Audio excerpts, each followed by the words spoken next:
എല്ലാവർക്കും ബിസിനസ് റെഗുലേഷൻ്റെ മറ്റൊരു വീഡിയോയിലേക്ക് സ്വാഗതം. ഇന്ന് നമ്മൾ ഡിസ്കസ് ചെയ്യുന്നത് സ്പെഷ്യൽ കോൺട്രാക്ട്സ് എന്തൊക്കെയാണെന്നുള്ളതാണ്. ഇതിൻ്റെ മുമ്പത്തെ വീഡിയോസിൻ്റെ എല്ലാ ലിങ്കുകളും ഞാൻ ഇതിൻ്റെ ഡിസ്ക്രിപ്ഷൻ ബോക്സിലും ചാനലിൻ്റെ പ്ലേലിസ്റ്റിലും നൽകിയിട്ടുണ്ട്. ആവശ്യമുള്ളവർക്ക് ആ ലിങ്കുകൾ യൂസ് ചെയ്ത് മറ്റു വീഡിയോസ് എല്ലാം തന്നെ കാണാവുന്നതാണ്. നിങ്ങൾ ഈ ചാനൽ സബ്സ്ക്രൈബ് ചെയ്യാത്തവരാണെങ്കിൽ സബ്സ്ക്രൈബ് ചെയ്യുക, ലൈക്ക് ചെയ്യുക, ഷെയർ ചെയ്യുക, കമൻറ്റ് ചെയ്യുക. അപ്പോൾ എന്തൊക്കെയാണ് ഇതിനകത്ത് പറഞ്ഞിരിക്കുന്നതെന്ന് നോക്കാം.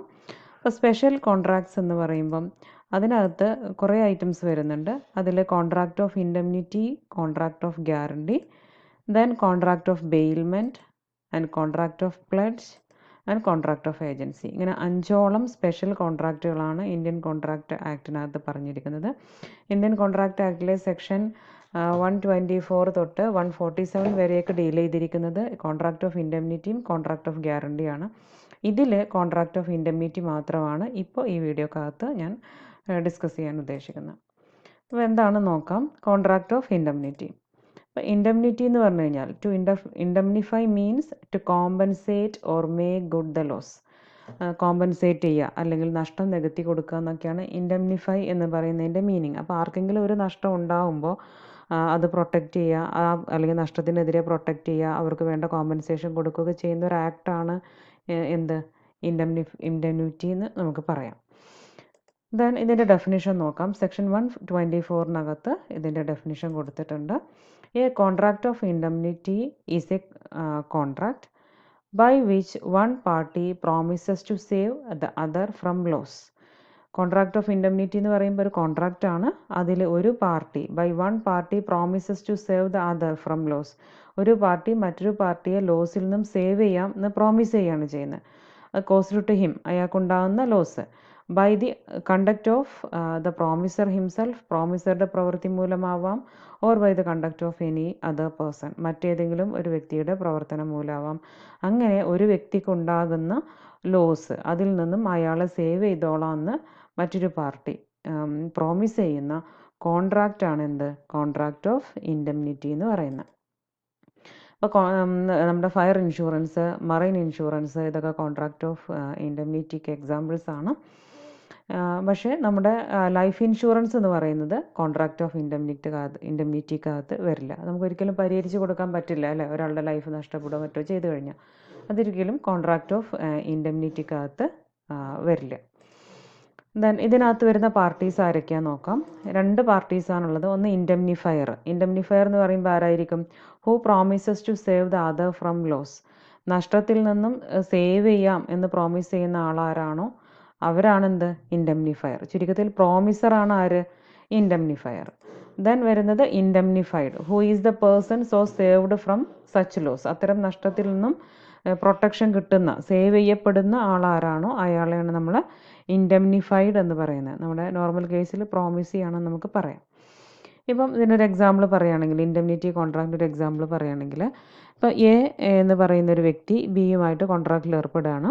പറയുന്ന കാര്യം ഇതാണ്: എനെ ഇലക്ഷനിൽ സപ്പോർട്ട് ചെയ്യുകയാണെങ്കിൽ, ബി എനെ സപ്പോർട്ട് ചെയ്യുകയാണെങ്കിൽ ബിക്ക് എഗെയിൻസ്റ്റ് ആയിട്ട് സി എന്ന് പറയുന്ന ഒരു വ്യക്തി ചെയ്യുന്ന ഏതൊരു പ്രവൃത്തിയുടെയും കോൺസിക്വൻസസ് അതിനെ പ്രൊട്ടക്റ്റ് ചെയ്യുന്നതിന് വേണ്ടിയിട്ട് ഈ ഒരു സർട്ടൺ എമൗണ്ട് എ ബിക്ക് കൊടുത്തോളാം എന്ന് പറയാണ്. അങ്ങനെയുള്ളൊരു കോൺട്രാക്റ്റ് ആണെങ്കിൽ അത് ഒരു ഇൻഡെംനിറ്റി കോൺട്രാക്റ്റാണ്. ഇവിടെ എ ബിക്ക് സി മൂലം എന്തെങ്കിലും ഒരു നഷ്ടം ഉണ്ടായാൽ എ ബിക്ക് കോമ്പൻസേഷൻ കൊടുക്കാൻ ബാധ്യസ്ഥനാണ്. ഇവിടെ എ ഇൻഡെംനിഫയർ ആണ്, ബി ഇൻഡെംനിറ്റി ഹോൾഡർ ആണ്. Then features of A valid contract of indemnity. ഒരു വാലിഡ് ആയിട്ടുള്ള കോൺട്രാക്റ്റ് ഓഫ് ഇൻഡെംനിറ്റിയുടെ ഫീച്ചേഴ്സ് എന്തൊക്കെയാണെന്ന് നമുക്ക് നോക്കാം. അത് എക്സ്പ്രസ്സും ഉണ്ട്, ഇംപ്ലൈഡും ഉണ്ട്. അത് എക്സ്പ്രസ് ഫോമിലാവാം അല്ലെങ്കിൽ ഇംപ്ലൈഡ് ഫോമിലാവാം. അപ്പോൾ എക്സ്പ്രസ് ആയിട്ടുള്ളതിന് നമുക്ക് എക്സ്പ്രസ് കോൺട്രാക്റ്റ് ഓഫ് ഇൻഡെംനിറ്റി എന്ന് പറയാം. Where the terms of the contract of indemnity are either in oral or in written form. Written ഫോമിലോ ഓറൽ ഫോമിലോ ഒക്കെ ആക്കി വെച്ചിട്ടുള്ള ഇൻഡെംനിറ്റി കോൺട്രാക്റ്റ് ആയിരിക്കും ഒരു എക്സ്പ്രസ് കോൺട്രാക്റ്റ് ഓഫ് ഇൻഡെംനിറ്റി എന്ന് പറയുന്നത്. അപ്പോൾ ആ രൂപത്തിലുള്ള കോൺട്രാക്റ്റ് ഉണ്ടാവാം.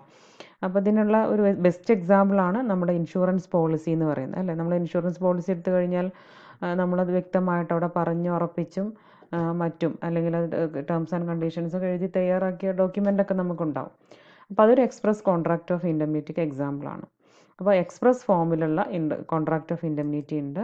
അതുപോലെ implied contract of indemnity. Implied എന്നുള്ള ടേം നമുക്ക് എത്രയോ കേട്ട് പരിചയമായതാണ് ഈ കണ്ട ദിവസങ്ങളിൽ കൂടെ ആയിട്ട്.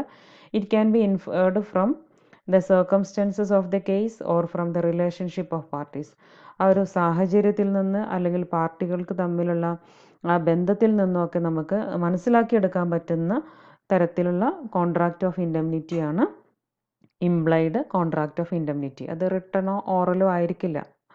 അപ്പം ഫോർ എക്സാമ്പിൾ, ഇപ്പം ഒരു ഏജൻറ്റിനെ സംബന്ധിച്ചിടത്തോളം അയാളുടെ ഒരു ഏജൻസി കാലയളവിൽ അയാൾ ഓതറൈസ് ചെയ്തിട്ടുള്ള, അയാൾക്ക് അനുവദനീയമായ ലോഫുൾ ആക്റ്റിൽ നിന്നുകൊണ്ട് അയാൾ ചെയ്യുന്ന എല്ലാ കാര്യങ്ങൾക്കും അയാൾക്ക് ഇൻഡെംനിഫൈ ചെയ്ത് കിട്ടുന്നതിനുള്ള റൈറ്റ് ഉണ്ട്. ഇപ്പം ഒരു ഏജൻറ്റായിട്ട് വർക്ക് ചെയ്യുമ്പോൾ തേർഡ് പാർട്ടീസ് എന്ത് ചെയ്തേക്കാം, അയാൾക്കെതിരെ സ്യൂ ചെയ്തേക്കാം. അപ്പോൾ അതിന് അയാൾ ഡാമേജസോ കോസ്റ്റൊക്കെ അയാൾ പേ ചെയ്യുന്നൊക്കെ ഉണ്ടാവാം. അപ്പം അത്തരം ഒരു സാഹചര്യത്തിൽ ഏജൻറ്റിൻ്റെ കയ്യിൽ നിന്നും ചിലവായ എമൗണ്ടിന്, ഏജൻറ്റ് സഫർ ചെയ്യുന്ന കാര്യങ്ങൾക്ക് ആര് ഇൻഡെംനിഫൈ ചെയ്യേണ്ടതുണ്ട്? പ്രിൻസിപ്പൾ ഇൻഡെംനിഫൈ ചെയ്യേണ്ടതുണ്ട്. അപ്പം അവിടെ പ്രിൻസിപ്പൾ ഒരു ഇൻഡെംനിഫയറുടെ റോളും ഏജൻറ്റ് ഒരു ഇൻഡെംനിഫൈഡിൻ്റെ റോളും അവിടെ പെർഫോം ചെയ്യുന്നുണ്ട്. അപ്പോൾ ഇത് അവിടെ വ്യക്തമായിട്ട് പറഞ്ഞ് വെക്കുന്നൊന്നുമില്ല. അപ്പോൾ this is an implied contract. ഇത് ഇംപ്ലൈഡ് കോൺട്രാക്റ്റിൻ്റെ ഒരു എക്സാമ്പിളാണ്. Okay, then compensation of loss. Indian കോടതികളിൽ പറയുന്നൊരു അഭിപ്രായമാണ് കോൺട്രാക്റ്റ് ഓഫ് ഇൻഡെംനിറ്റിക്കകത്ത് എന്തൊക്കെ വരുന്നുണ്ട്? Includes the promise made to indemnify loss caused by human ഏജൻസിയാൽ, അതായത് ഹ്യൂമൻ ബീയിങ്സ് മൂലം ഉണ്ടാകുന്ന നഷ്ടങ്ങൾ പരിഹരിക്കുന്നതിനുള്ള, ഇൻഡെംനിഫൈ ചെയ്യുന്നതിനുള്ള പ്രോമിസ് ഏതിനകത്ത് വരും? നമ്മുടെ ഇൻഡെംനിറ്റി കോൺട്രാക്റ്റിനകത്ത് വരും. ആസ് വെൽ ആസ് അതോടൊപ്പം ഏതും കൂടെ വരും, by the event or accident not depending on the conduct of human ബീയിങ്സിൻ്റെ കണ്ടക്ട് പെരുമാറ്റം മൂലമല്ലാതെ, അതിനെ ബേസ് ചെയ്തിട്ടുള്ളതല്ലാത്ത ഇവൻറ്റുകളും ആക്സിഡൻറ്റും മൂലമുള്ള ലോസും ഇൻഡെംനിഫൈ ചെയ്യുന്ന പ്രോമിസുകളും ഏതിൽ വരും? നമ്മുടെ ഇൻഡെംനിറ്റി കോൺട്രാക്റ്റിനകത്ത് വരും. അപ്പോൾ ഹ്യൂമൻ ബീയിങ്സിൻ്റെ ഇടപെടലോട് കൂടിയുള്ള ലോസും ആവാം, അല്ലാത്ത ഇവൻറ്റുകളും ആക്സിഡൻറ്റും മൂലം ഉണ്ടാകുന്ന ലോസുകളും രണ്ടും ഇവിടെ ഈ ഒരു കോൺട്രാക്റ്റിൻ്റെ പരിധിയിൽ വരും എന്നാണ് പറയുന്നത്. അപ്പോൾ അതുകൊണ്ടാണ് നമ്മുടെ ഈ ജനറൽ ഇൻഷുറൻസ് കോൺട്രാക്റ്റുകളെയൊക്കെ നമ്മൾ എന്തെന്ന് വിളിക്കുന്നത്? കോൺട്രാക്റ്റ് ഓഫ് ഇൻഡെംനിറ്റി ആയിട്ട് നമ്മൾ ട്രീറ്റ് ചെയ്യുന്നത്. അപ്പോൾ ജനറൽ ഇൻഷുറൻസിന് എക്സാമ്പിൾസ് ആണല്ലോ നമ്മുടെ ഫയർ ഇൻഷുറൻസ്, മറൈൻ ഇൻഷുറൻസ് ഒക്കെ പറയുന്നത്.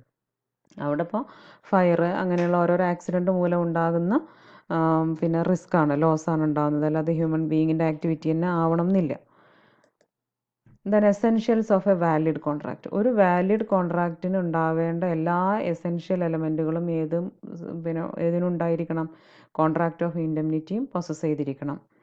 ഒരു വാലിഡ് കോൺട്രാക്റ്റിന് എന്തൊക്കെയുണ്ടാവും? ഒരു പ്രോമിസർ ഉണ്ടാവും, പ്രോമിസി ഉണ്ടാവും, കൺസിഡറേഷൻ ഉണ്ടായിരിക്കണം, അല്ലേ? എൻഫോഴ്സിബിൾ ആയിരിക്കണം. അങ്ങനെ കുറേ കണ്ടീഷൻസ് നമ്മൾ ആദ്യം പഠിച്ചു വെച്ചിട്ടുണ്ട്. ആ പറയുന്ന എല്ലാ എസെൻഷ്യൽസും ഏതും പൊസസ് ചെയ്തിരിക്കണം? കോൺട്രാക്റ്റ് ഓഫ് ഇൻഡെംനിറ്റിയും പൊസസ് ചെയ്തിരിക്കണം. അപ്പോൾ ഇത്രയാണ് ഇതിൻ്റെ ഫീച്ചേഴ്സ് പറയാനുള്ളത്. എക്സ്പ്രസ് ഫോമിലുണ്ടാവാം, ഇംപ്ലൈഡ് ഫോമിലുണ്ടാവാം. അതിനകത്ത് ലോസ് എന്ന് പറയുമ്പോൾ വരുന്ന പരിധി ഇത്രയൊക്കെയാണ്. ദെൻ എസെൻഷ്യൽ, വാലിഡ് കോൺട്രാക്റ്റിൻ്റെ എസെൻഷ്യൽസ് എല്ലാം അത് പൊസസ് ചെയ്തിട്ടുണ്ടാവണം. Then rights of an indemnity holder. Indemnity ഹോൾഡറുടെ റൈറ്റ്സ് എന്തൊക്കെയാണെന്ന് നോക്കാം. ഒന്ന് damages, right to recover damages. All damages which he may be compelled to pay in any suit of any matter to which the promise to indemnify applies. നമ്മൾ ഇൻഡെംനിഫൈ ചെയ്യാമെന്നുള്ള ഒരു promise applicable ആയിട്ടുള്ള, അതായത് indemnity contract applicable ആയിട്ടുള്ള ഏതൊരു വിഷയവുമായി ബന്ധപ്പെട്ട ഒരു കേസും സ്യൂട്ടും അതുമായി ബന്ധപ്പെട്ടുകൊണ്ട് നമ്മുടെ ഇൻഡെംനിറ്റി ഹോൾഡർ പേ ചെയ്യാൻ നിർബന്ധിതമാകുന്ന എല്ലാ ഡാമേജസും ആരുടെ അടുത്ത് നിന്ന് റിക്കവർ ചെയ്യാവുന്നതാണ്? ഇൻഡെംനിഫയറിൽ നിന്നും, അതായത് പ്രോമിസറിൽ നിന്നും റിക്കവർ ചെയ്യാവുന്നതാണ്. Then right to recover cost. He is entitled to recover all the sums he has paid. അയാൾ പേ ചെയ്ത മുഴുവൻ തുകയും in bringing or defending any suit in respect of the contract of indemnity. നമ്മുടെ contract of ഇൻഡെംനിറ്റിയുമായി ബന്ധപ്പെട്ട ആ ഒരു suit അതിനെ ഡിഫെൻഡ് ചെയ്യുന്നതിന് വേണ്ടിയിട്ട്, അതിനെ പ്രാബല്യത്തിൽ കൊണ്ടുവരുന്നതിനൊക്കെ വേണ്ടിയിട്ട് വരുന്ന ആ മുഴുവൻ ചെലവുകളും കോസ്റ്റുകളും അയാൾക്ക് ആരുടെ നിന്ന് റിക്കവർ ചെയ്യാവുന്നതാണ്? ഇൻഡെംനിഫയറിൽ നിന്നും റിക്കവർ ചെയ്യാവുന്നതാണ്. Then right to recover all sums paid. He is entitled to recover all the sums which he may have paid under the terms of any compromise of any such suit. ഇപ്പം ഏതെങ്കിലും ഒരു case നമ്മളെ contract of indemnity applicable ആയിട്ടുള്ളൊരു വിഷയവുമായി ബന്ധപ്പെട്ട ഒരു suit, അത് compromise ചെയ്യുന്നതിന് വേണ്ടിയിട്ട് നമ്മുടെ ഇൻഡെംനിറ്റി ഹോൾഡർക്ക് ചിലവായിട്ടുള്ള മുഴുവൻ തുകയും ആരുടെ നിന്ന് റിക്കവർ ചെയ്യാവുന്നതാണ്? നമ്മുടെ ഇൻഡെംനിഫയറിൽ നിന്ന് റിക്കവർ ചെയ്യാവുന്നതാണ്. എന്തൊക്കെ കുറച്ച് കണ്ടീഷൻസ് സാറ്റിസ്ഫൈ ചെയ്യൽ നിർബന്ധമാണ്.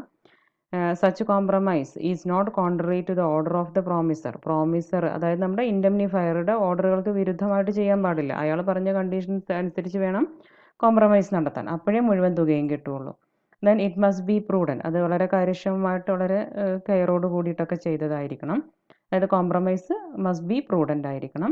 The promiser must have authorised him to compromise the suit. ആ സ്യൂട്ട് കോംപ്രമൈസ് ചെയ്യാനുള്ള അധികാരം ആര് കൊടുത്തിട്ടുണ്ടായിരിക്കണം? നമ്മുടെ പ്രോമിസർ കൊടുത്തിട്ടുണ്ടായിരിക്കണം. ഇങ്ങനെയൊക്കെയുള്ള കണ്ടീഷൻ സാറ്റിസ്ഫൈ ചെയ്തിട്ടുണ്ടെങ്കിൽ മുഴുവൻ തുകയും കിട്ടുള്ളൂ. Rights of ഇൻഡെംനിഫയർ.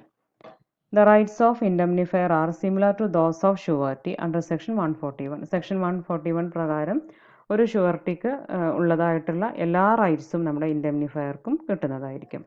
ഏതൊക്കെയാണെന്ന് നോക്കാം. Rights to subrogation. നമ്മൾ ഇൻഷുറൻസ് പഠിക്കുമ്പോൾ നിങ്ങൾ കേട്ടിട്ടുണ്ടാവും, ഇൻഷുറൻസുമായി ബന്ധപ്പെട്ട് വരുന്ന ഒന്നാണ് ഈ സബ്രോഗേഷൻ, അല്ലേ? അതുതന്നെയാണ് ഇവിടെ ഉദ്ദേശിക്കുന്നത്. ഓൺ പേയ്മെൻറ്റ് ഓഫ്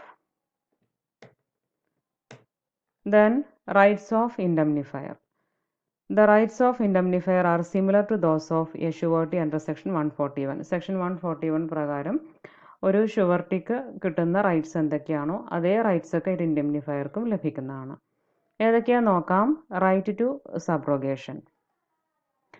നമ്മൾ ഇൻഷുറൻസ് പ്രിൻസിപ്പിൾസ് പറയുമ്പോൾ നമ്മൾ സബ്രോഗേഷൻ പറയാറുണ്ട്. അതുതന്നെയാണ് ഇവിടെ ഉദ്ദേശിക്കുന്നത്. On payment of amount of loss or liability to the indemnified. Indemnified means indemnity holder, അല്ലേ? ഇൻഡെംനിറ്റി ഹോൾഡർക്ക് നമ്മൾ കൊടുക്കുന്ന എമൗണ്ട്, ലോസോ ലാബിലിറ്റിയുമായി ബന്ധപ്പെട്ട് നമ്മൾ കൊടുക്കുന്ന എമൗണ്ട് കൊടുത്തു കഴിഞ്ഞാൽ indemnifier is subrogated to all the rights of indemnified. Indemnified കിട്ടുന്ന എല്ലാ റൈറ്റ്സും ആരിലേക്ക് സബ്രോഗേറ്റ് ചെയ്യപ്പെടും? ഇൻഡെംനിഫയറിലേക്ക് സബ്രോഗേറ്റ് ചെയ്യപ്പെടും. പിന്നെ എല്ലാ അവകാശവും ആർക്കായി മാറും? ഇൻഡെംനിഫയർക്കായി മാറും എന്നാണ് പറയുന്നത്. In other words he steps into the shoes of the indemnified. Thus he is entitled to the following rights. എന്തൊക്കെയാ റൈറ്റ്സ് അതുമായി ബന്ധപ്പെട്ട് പിന്നീട് ഇൻഡെംനിഫയർക്ക് കിട്ടുന്നത് നോക്കാം.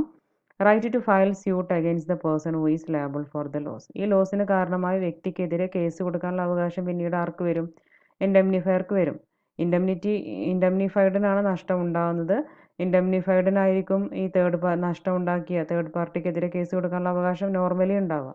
പക്ഷെ ഇൻഡെംനിഫൈഡിന് കൊടുക്കാനുള്ള എമൗണ്ട് എല്ലാം തന്നെ ഇൻഡെംനിഫയർ കൊടുത്തു കഴിഞ്ഞാൽ പിന്നീട് ആ അവകാശം ഇൻഡെംനിഫയറിലേക്ക് മാറും എന്നാണ് പറയുന്നത്. Then right to claim all sums paid to the indemnified and damages suffered from the person who is liable for the loss. ലോസിന് കാരണമായ വ്യക്തിയിൽ നിന്നും നമ്മൾ ഇൻഡെംനിഫൈഡിന് കൊടുത്തിട്ടുള്ള മുഴുവൻ തുകയും ക്ലെയിം ചെയ്യാനുള്ള അവകാശം നമ്മളുടെ ഈ ഇൻഡെംനിഫയർക്ക് ഉണ്ടായിരിക്കും. Then right to equities. After making payment to the indemnified for the loss. ഈ ലോസിന് തുല്യമായിട്ട് ഇൻഡെംനിഫൈഡിന് പേയ്മെൻറ്റ് നടത്തി കഴിഞ്ഞാൽ indemnifier is entitled for all equities which indemnified could have enforced against the third party liable for loss. ഈ ലോസിന് കാരണമാക്കിയ third പാർട്ടിക്ക് against ആയിട്ട് നമ്മുടെ ഇൻഡെംനിഫൈഡിന് നടപ്പാക്കാൻ കഴിയുമായിരുന്ന എല്ലാ ഇക്വിറ്റീസിനും ഉള്ള അവകാശം പിന്നീട് ആർക്കായിരിക്കും? ഇൻഡെംനിഫയർക്കായിരിക്കും. ഇൻഡെംനിഫയർ ഈസ് എൻറ്റൈറ്റിൽഡ്, അവർക്കാണ് അവകാശം ഉണ്ടാവുക, for all equities which indemnified could have enforced against the third party liable for loss. ലോസിന് കാരണമായ ആ തേർഡ് പാർട്ടിക്ക് എഗെയിൻസ്റ്റ് ആയിട്ട് നടപ്പിലാക്കാവുന്ന എല്ലാ ഇക്വിറ്റീസിനും അവകാശം ഇൻഡെംനിഫയർക്കാണ് ഉണ്ടാവുക. Right to refuse indemnity. നമ്മുടെ ഈ ഒരു കോൺട്രാക്റ്റിൽ പറഞ്ഞിരിക്കുന്ന കാരണങ്ങൾക്ക് അപ്പുറമുള്ള ഒരു കാരണം കൊണ്ടൊക്കെയാണ് ലോസ് ഉണ്ടായത് എങ്കിൽ ഇൻഡെംനിറ്റി ആർക്ക് റെഫ്യൂസ് ചെയ്യാം? നമ്മുടെ ഇൻഡെംനിഫയർക്ക് റെഫ്യൂസ് ചെയ്യും. അതായത് നഷ്ടപരിഹാരം കൊടുക്കില്ല എന്നയാൾക്ക് തീർത്ത് പറയാവുന്നതാണ്. Indemnifier has the right to refuse indemnity provided the loss caused to the indemnity holder is beyond the scope of the contract. അത്രയാണ് നമ്മളുടെ ഇൻഡെംനിഫയറുടെ റൈറ്റ്സ് വരുന്നത്. Then commencement of indemnifier's liability. ഒരു ഇൻഡെംനിഫയറുടെ ലയബിലിറ്റി എപ്പോഴാണ് ആരംഭിക്കുക എന്നാണ് നമ്മൾ പറയാൻ പോകുന്നത്. As soon as the liability of the indemnity holder become certain. നമ്മുടെ ഇൻഡെംനിറ്റി ഹോൾഡറുടെ അതായത് ഇൻഡെംനിഫൈഡിൻ്റെ ലയബിലിറ്റി സർട്ടൺ ആയി കഴിഞ്ഞാൽ, അബ്സല്യൂട്ട് ആയി കഴിഞ്ഞാൽ, അത് ഉറപ്പായി കഴിഞ്ഞാൽ ഉടനെ എന്ത് ചെയ്യാവുന്നതാണ്? ഇൻഡെംനിറ്റി ഹോൾഡർക്ക് ക്യാൻ കമ്പൽ ദ ഇൻഡെംനിഫയർ നിർബന്ധിക്കാവുന്നതാണ് to make good his loss, അയാളുടെ നഷ്ടം നികത്തി കൊടുക്കാൻ. Even before he actually discharges his liability. നമ്മുടെ ഈ ഇൻഡെംനിറ്റി ഹോൾഡർ മൂന്നാമതൊരു വ്യക്തിയും കൂടെ അതിലുണ്ടല്ലോ, അവർ കാരണം നഷ്ടം ഉണ്ടാവുമോ അല്ലെങ്കിൽ അവർക്ക് പേയ്മെൻറ്റ് കൊടുക്കുകയൊക്കെ ചെയ്യേണ്ടി വരുന്ന സിറ്റുവേഷൻ. അപ്പോൾ ആ ഒരു ലയബിലിറ്റി അവിടെ ഇൻഡെംനിറ്റി ഹോൾഡർ നികത്തി ആ ഒരു ലയബിലിറ്റി ഡിസ്ചാർജ് ചെയ്ത് കഴിയാൻ കാത്തിക്കൊന്നും വേണ്ട. അതിനു മുമ്പ് തന്നെ ഈ ലയബിലിറ്റിൻ്റെ കാര്യം തീരുമാനമായാൽ ഉടനെ ഇൻഡെംനിഫയർ ഈ പേയ്മെൻറ്റ് നടത്താൻ വേണ്ടി നിർബന്ധിക്കാവുന്നതാണ്. അതായത് that is indemnifier need not wait. ഇവിടെ ഇൻഡെംനിഫയർ എന്ത് കാത്തു നിൽക്കേണ്ട ആവശ്യമില്ല till the indemnity holder discharges liability. Indemnity holder അയാൾക്ക് ചെയ്യാനുള്ള ലയബിലിറ്റി പൂർത്തീകരിച്ച് കിട്ടാൻ, അതായത് തേർഡ് പാർട്ടിക്ക് അഗെയിൻസ്റ്റ് ആയിട്ട് ചെയ്യേണ്ട കാര്യങ്ങൾ പൂർണ്ണമായി അയാളുടെ ലയബിലിറ്റി ഡിസ്ചാർജ് ചെയ്ത് കിട്ടാൻ വേണ്ടിയിട്ടൊന്നും ഇൻഡെംനിഫയർ കാത്തു നിൽക്കേണ്ട ആവശ്യമില്ല. ലയബിലിറ്റിൻ്റെ കാര്യം ഉറപ്പായി കഴിഞ്ഞാൽ ഉടനെ ഇയാൾക്ക് ഇയാളുടെ ഡ്യൂട്ടി ചെയ്യാവുന്നതാണ്. അപ്പോൾ ഇത്രയാണ് നമ്മുടെ ഈ ഒരു വീഡിയോക്കകത്ത് നമുക്ക് പറയാനുള്ളത്. നെക്സ്റ്റ് വീഡിയോയിൽ നമുക്ക് കോൺട്രാക്റ്റ് ഓഫ് ഗ്യാരണ്ടി എന്താണെന്നുള്ളത് മനസ്സിലാക്കാം. Till then bye.